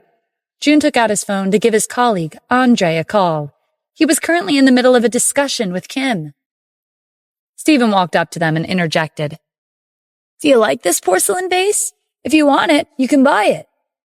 Stephen was aware of how valuable this vase was. The former CEO of Tanith Corporation had left it behind. Because he was bankrupt and was accused of committing a crime, he was arrested and taken away before he had a chance to store his belongings. This vase was one of his possessions. Yamada and June looked at each other, confused. The thought of purchasing this vase hadn't occurred to them. Yamada scrutinized Stephen. "May I ask who you are?"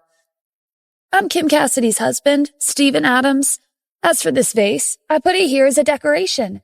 It's not worth much. If you two like it, I can give it to you as a gift. But we are part of the business industry, so I'd like to receive something in return in exchange for the vase." "You're right, Mr. Adams. This vase isn't worth much, but we really like it. If you don't mind, we're willing to purchase this vase from you for $100,000. Stephen found it laughable that they were suggesting purchasing a $50 million vase for $100,000. How were they any different from Zanger Corporation, who was cheating the public out of their money? He pretended to hesitate. $100,000? It may not be worth that much, but it's been with me for many years. I'm a bit reluctant to sell it so suddenly. Yamada interrupted him. $500,000. $1 million, Stephen said. That's my final bargain. June was about to say no, but Yamada stopped him with a look. Deal. $1 million it is. After the transaction was settled, Stephen opened the cabinet, took out the vase, and handed it to Yamada. He examined the vase briefly before hurrying out of the CEO's office with June. They couldn't care less about Andre, who was in the middle of a discussion with Kim. They were impatient and wanted to auction this vase as soon as possible. Just as Yamada and June were about to leave the building, Stephen called out to them. "Please wait a minute." They both turned around. "Do you think he changed his mind? Does he want the vase back?" June asked. "I don't think so," Yamada said. "It was a legal transaction. Even if he wants it back, what can he do if we refuse? Let's just hear him out for now." Stephen caught up to them. He flashed a smile and said, "I'm sorry, but I just remembered that my father-in-law really likes antiques. Yesterday, he told me to bring it back, but it slipped my mind. So you want us to give you this vase back?" Yamada finished. "Mr. Adams, we bought this vase for $1 million, and it belongs to us now." "I understand, but I'm willing to return your $1 million. Also, I can add a little more as a token of my apology." Yamada sighed. "I suppose there's no way around it if your father-in-law likes it so much." He held up a finger. "Add this much." $1? Stephen laughed and patted Yamada's shoulders as if they were close friends. "I didn't know you were so generous. $1,001. I'll transfer the money right away." Yamada and June exchanged a glance. "I'm talking about 100 million, Yamada said. "That's right. We won't settle for anything less," June added. Stephen pretended to be angry. 100 million is the same as cheating me out of my money. I sold it to you for 1 million. When it was in your hands, it was worth 1 million. Now that it's in our hands, it's worth 100 million. If you don't agree, we won't force you. Stephen pretended like he was debating Yamada and June's offer for real. He acted like he had no choice. Fine. My father-in-law likes this vase, so 100 million will be worth it. Hold on, let me give the finance department a call, and they'll transfer you the 100 million. Yamada and June grinned as Stephen walked to the side and made a call. They'd earned 100 million without doing anything. Tanith Corporation really did have a lot of money. Stephen ended the call and went up to them. 100 million has been transferred into your account. Please check your phone. Yamada pulled out his phone and logged into his bank account. He held in his excitement when he saw the string of zeros on his balance. Yamada nodded to June, who passed the vase to Stephen. The vase is all yours. All right, take care, you two, Stephen said. Yamada and June couldn't contain their excitement after they left the building. It was so easy to get 100 million. Let's go to the casino tonight. June laughed. I'm down. Little did they know that the balance in their bank account wasn't what it appeared to be. When Stephen returned to the CEO's office with the porcelain vase, Kim had already finished her negotiations. Kim glanced at the vase. Why did you take that out? No reason, just preventing a scam with another scam. By the way, did you work out the deal with your client? Kim beamed. Yeah, have you heard? Zanger Corporation is coming to Santa Ana to hold a charity event. Gavin, Julia, and the other actors have been popular recently, and they want to invite them to the event. Zanger Corporation is interested in having them endorse their products. What? You're working with Zanger Corporation? Stephen asked. Kim was confused when Stephen raised his voice. What's the problem? Stephen informed her of how Zanger Corporation had laundered Neil's $100 billion worth of assets. Kim wasn't pleased when she found out the true face of Zanger Corporation. I thought they were an honest company looking to improve the city with their charity event. I didn't think they had a motive. I would have been deceived if you didn't tell me. All right, I won't be working with them anymore.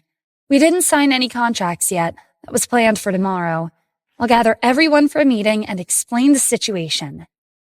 Gavin, the leading actor who starred in Tanith Corporation's recent movies, was in high spirits.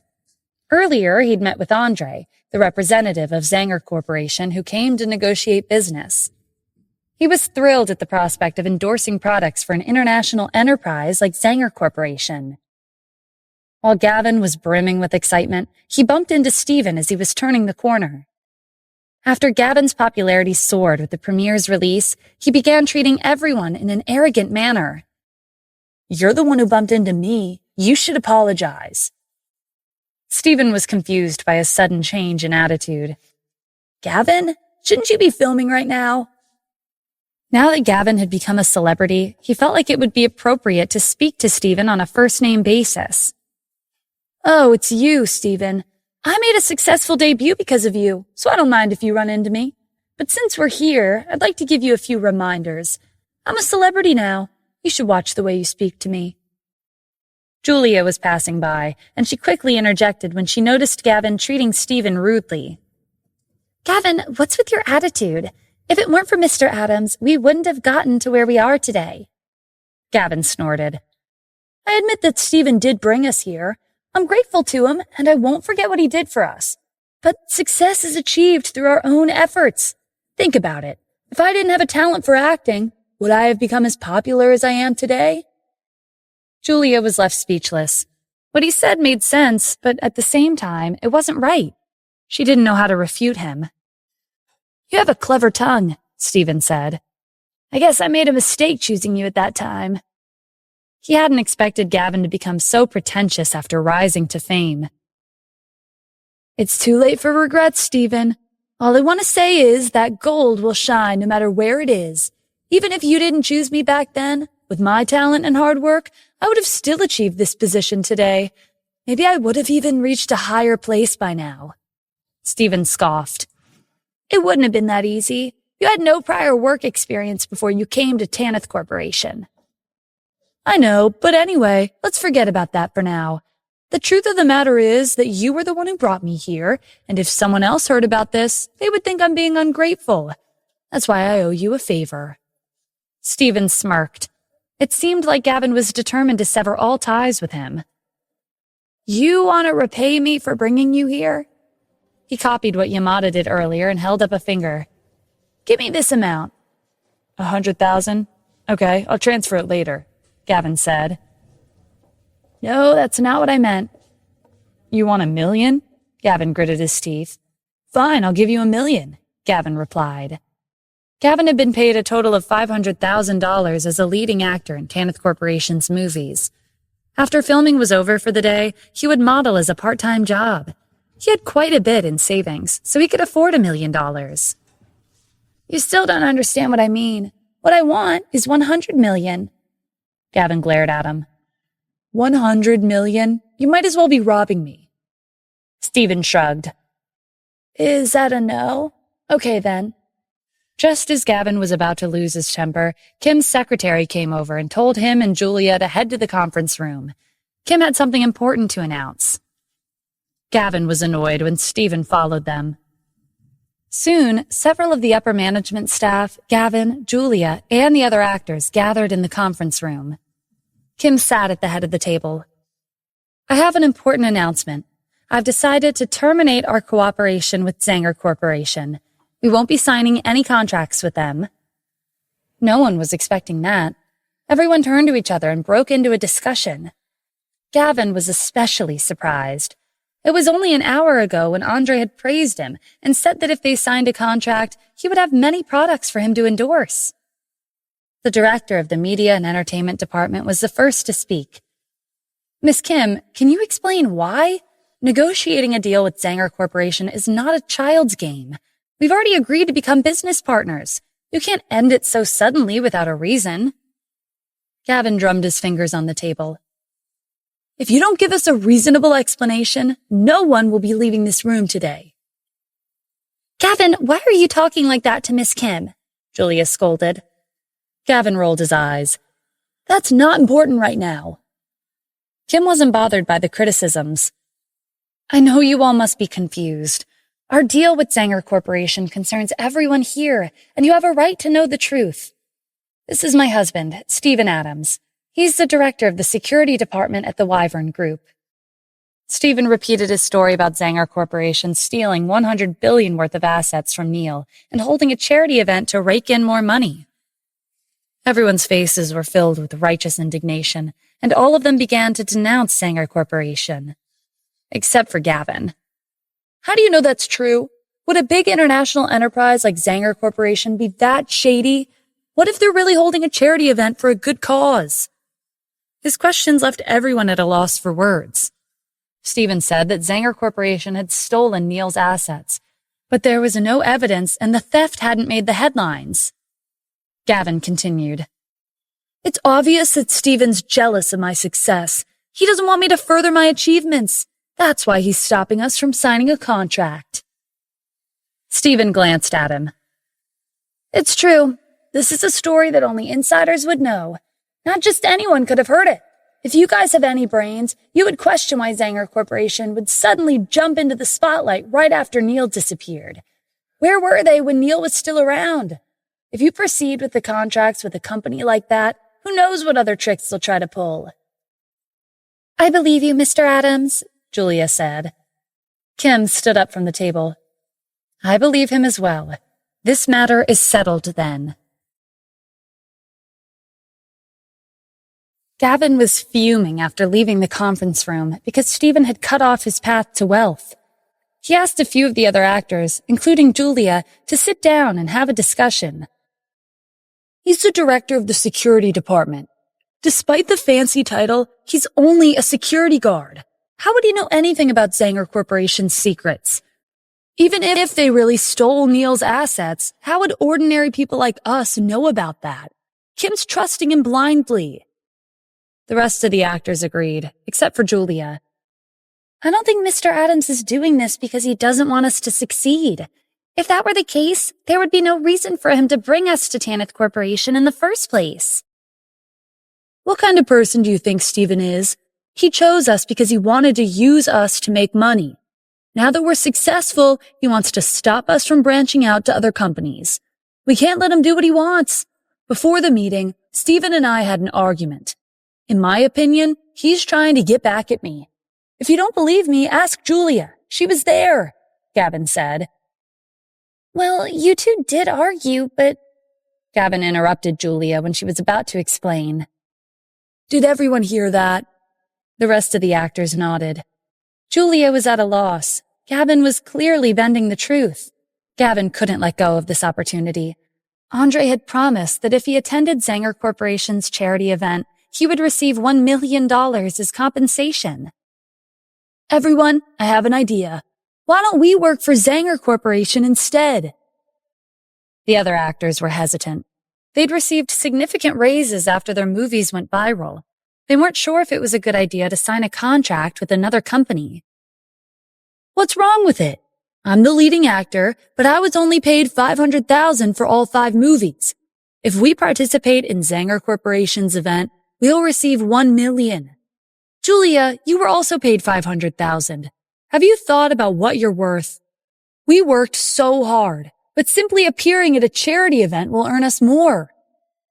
Gavin followed up with recounts of other actors' experiences to try to convince them. Gavin, you're betraying the Wyvern Group and Tanith Corporation, Julia said. There's no such thing as betrayal in this industry, Gavin said. The company with the better offer wins. It's that simple. This is a violation of the rules, Julia replied. Gavin laughed. Are you talking about breaching the contract? When we signed, Kim was too nice and didn't add anything about working exclusively for Tanith Corporation. How else did you think I got all those modeling gigs? The money I earned from that is much more than what Tanith Corporation gave me. If you want to leave, then leave by yourself. I'm staying. I won't force you, Julia. Gavin turned to the other actors. What about you guys? We need to think it over, they said. Although Zanger Corporation's offer was appealing, it hadn't been that long since their acting careers took off. Signing up with a different company would be a bad look for them. Okay, sleep on it. Mr. Andre from Zanger Corporation will be coming tomorrow. If you decide to leave, you can come with me. After the group dispersed, Gavin paid a visit to Andre's office at Zanger Corporation. Andre was surprised by his sudden visit, but he gave him a warm welcome. I have something to tell you, Gavin said. Go ahead, Andre replied. It's like this. Right after you and Kim finished negotiations, she called a meeting with the upper management and a few actors and said that she wouldn't be working with Zanger Corporation anymore.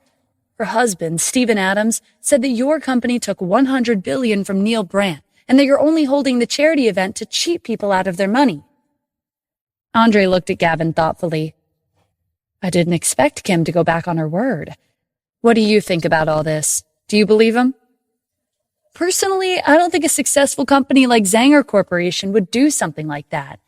If I believed his lies, I wouldn't have come to find you. Steven is slandering your company, Mr. Andre, Gavin said. Thank you for believing in us, Andre said. He leaned forward and spoke in a low voice. But what if I told you that it was true? The cold look in his eyes sent a chill down Gavin's spine. Stealing $100 billion from the government was a serious crime, and he was an outsider who discovered the company's secrets. Zanger Corporation was a large enterprise. It would be easy for them to silence him. Andre laughed and patted Gavin's shoulder. You don't have to be so nervous. Our company may be big, but we're not some terrorist organization. Taking the initiative to inform us shows that you're a righteous individual. Actually, we didn't steal Neil Brandt's assets. The truth is, after Neil disappeared, his assets were left without an owner. The local government in Washington, D.C. placed their trust in Zanger Corporation and transferred $100 billion into our account so that we could return the money back to society as an act of philanthropy. To show our sincerity, we're holding a charity event. All funds will be donated to charity as promised. The $100 billion will eventually be given back to the people and this country. Gavin became angrier after being enlightened. So that's what happened. Who would have thought that someone would slander your company's good intentions? Andre was amused that it was so easy to convince him. Nonetheless, whoever this Steven was, he was right. Andre didn't know how Steven had found out, but he'd prepared an excuse for situations like these. The local government in Washington, D.C. was turning a blind eye anyway, which only made his excuse sound more credible. I'm touched that you would believe in us so much, Andre said. I would like to express my gratitude. That was enough to catch Gavin's interest. Please continue. After you joined Tanith Corporation, you earned $500,000 for starring in 5 movies. Am I correct? Andre asked. Yes. Andre let out a sigh and shook his head. They really don't deserve you. You're working for pennies compared to what Kim earned from the box office. What do you mean? Gavin replied. You're the leading actor for 5 hit movies, and the total box office is $1 billion. Excluding the production costs, Tanith Corporation earned $500 million. But how much did you get? $500,000. As a leading actor, do you think this amount is appropriate? Andre said. Gavin flew into a rage. I helped Kim earn $1 billion, but she only gave me a measly $500,000? Andre took advantage of his anger and said, "Since Tanith Corporation doesn't see your value as an actor, why don't you join our company? We're interested in working with a trending celebrity like yourself.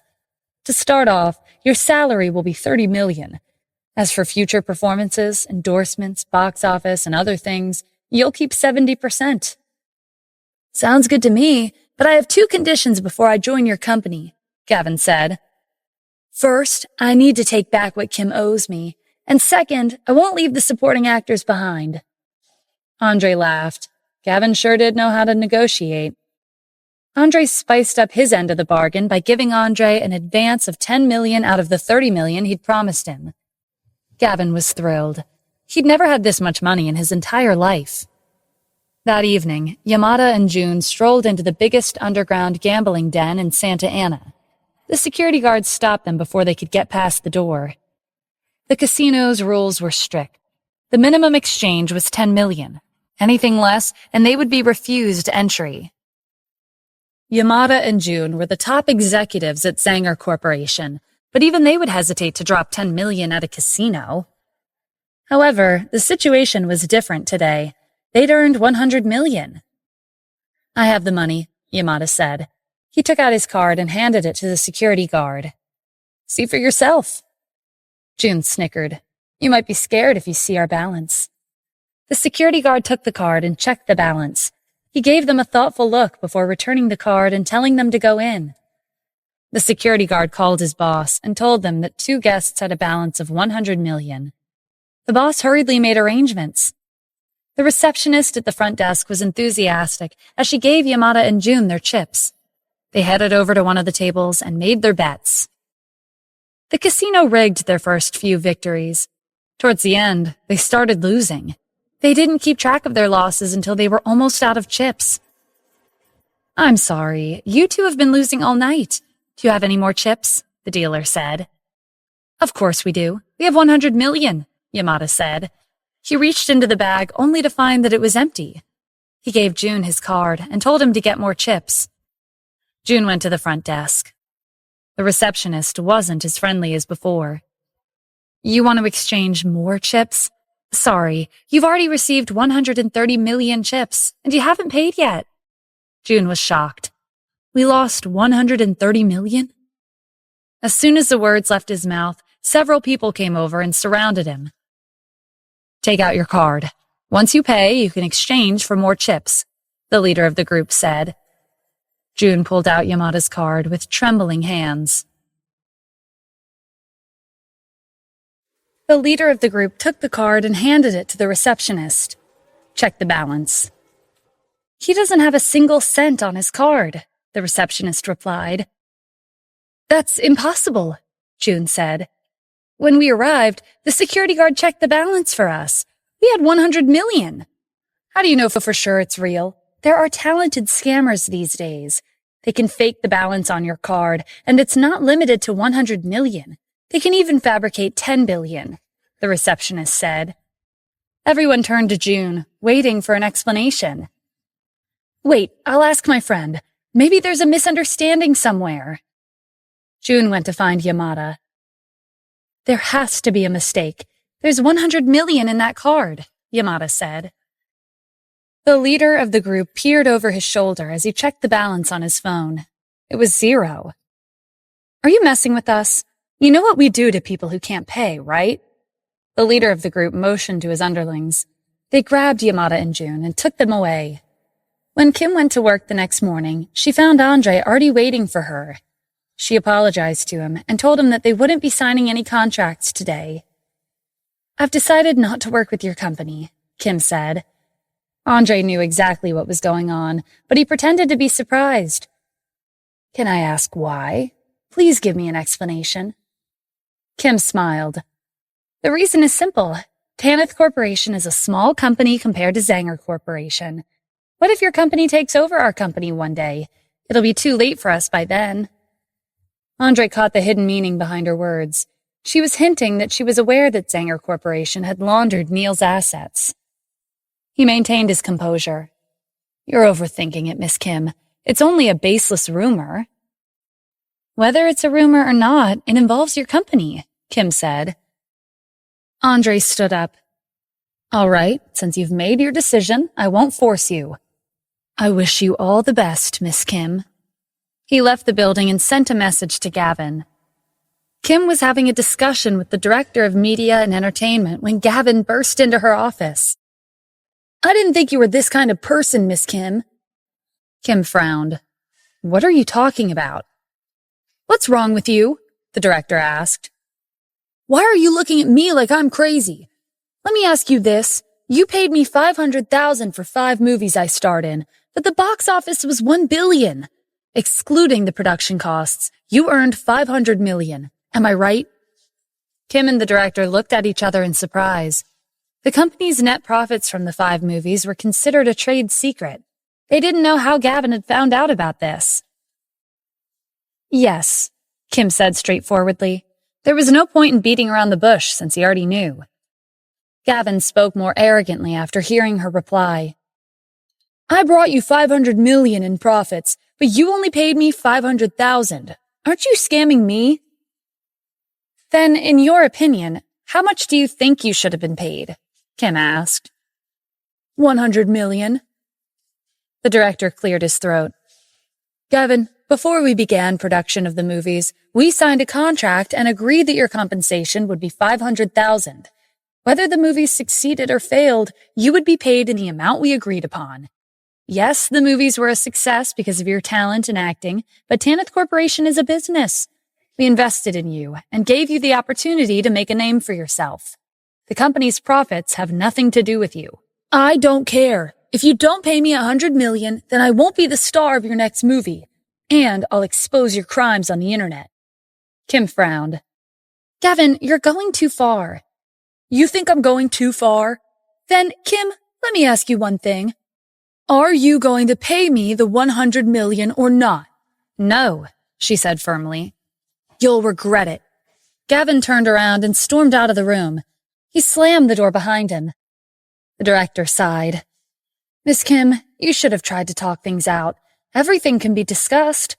We're not at fault, but if Gavin writes about this on the internet, rumors will spread, and our reputation will take a hit. Talking things out with people like Gavin is a waste of time. It's clear that he wasn't up for a discussion. It was either his way or the highway, and that's not how you run a business. If you give him an inch, he'll take a mile. A knock sounded at the door. A few of the supporting actors who had made a name for themselves from the 5 online movies entered the room. They weren't as popular as Gavin, but they were still quite well known. What's the matter? Kim asked. I'm very sorry, Miss Kim, but we've decided to resign. The representative of the supporting actors, Isaac, handed her their resignation letters. Can you tell me why? Kim asked in surprise. They had only played supporting roles in recent movies, but their popularity was on the rise and their acting career was off to a good start. Resigning at this time wouldn't be a wise decision. Kim asked, Can you tell me why? Thank you for everything you've done for us, but we feel like our acting has reached a bottleneck. We would like to take some time to improve. Is that all? Isaac could tell that Kim wasn't convinced, so he decided to be upfront. Zanger Corporation is offering us an annual salary of $1 million. Kim smiled as she looked at the other supporting actors. Are you all planning to leave as well? They weren't as confident as Isaac, so they lowered their heads, too afraid to meet her gaze. Don't be so harsh, Isaac snapped. Why are you making it sound like a betrayal? Our relationship with Tanith Corporation is strictly business. If we think the compensation for our work is appropriate, then we'll stay. If it's not, then we'll leave. What's wrong with that? Kim nodded. There's nothing wrong. Since you've already made your decision, then I won't hold you up. In any case, it's been a pleasure to work with you. Stop by the finance department later to collect your salary. Before you leave, I'd like to advise you that your careers are on the rise. If you stay and work hard, there's a high chance that you'll become as popular as Gavin and Julia in the future. If you still want to leave, I won't stop you, but don't regret it on your way out. Thank you for your advice, Isaac said. He and the rest of the supporting actors left the room and headed to the finance department. Why would I regret it? Zanger Corporation is giving me a $1 million annual salary. I acted in 5 movies, but I didn't come close to earning as much. The other supporting actors echoed Isaac's sentiments. After receiving their salary, they left the building and went to Zanger Corporation in high spirits. When they arrived, they met up with Gavin. "Great, everyone's here," Gavin said. "Without us, it'll be hard for Tanith Corporation to produce more movies." Andre wasn't expecting so many of them to leave Tanith Corporation. This was a pleasant surprise. "I'd like to express my gratitude and invite you all to Zanger Corporation's charity event this evening. You'll each be paid $500,000 for showing up." "Thank you, Mr. Andre." Gavin couldn't wait for tonight. He would make sure to ruin Tanith Corporation's reputation. After work, Kim went home and joined Stephen at the dining table. She poked at her food with her fork absent-mindedly. "What's the matter? Does it taste bad?"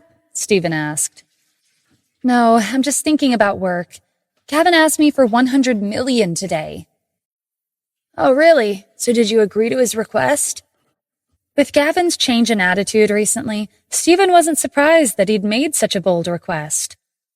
"Why would I do that? If I give in, who's to say he won't ask for more? People like him can't be spoiled. Before you know it, they'll be taking everything away from you." Stephen was surprised that Kim was taking more of a resolute and unyielding approach to Gavin's request. In the past, she would have tried to compromise. It seemed like she'd changed quite a bit. As for Kim, she hadn't realized her changes yet. "Why are you looking at me like that? Did I say something wrong?" "No, you're right.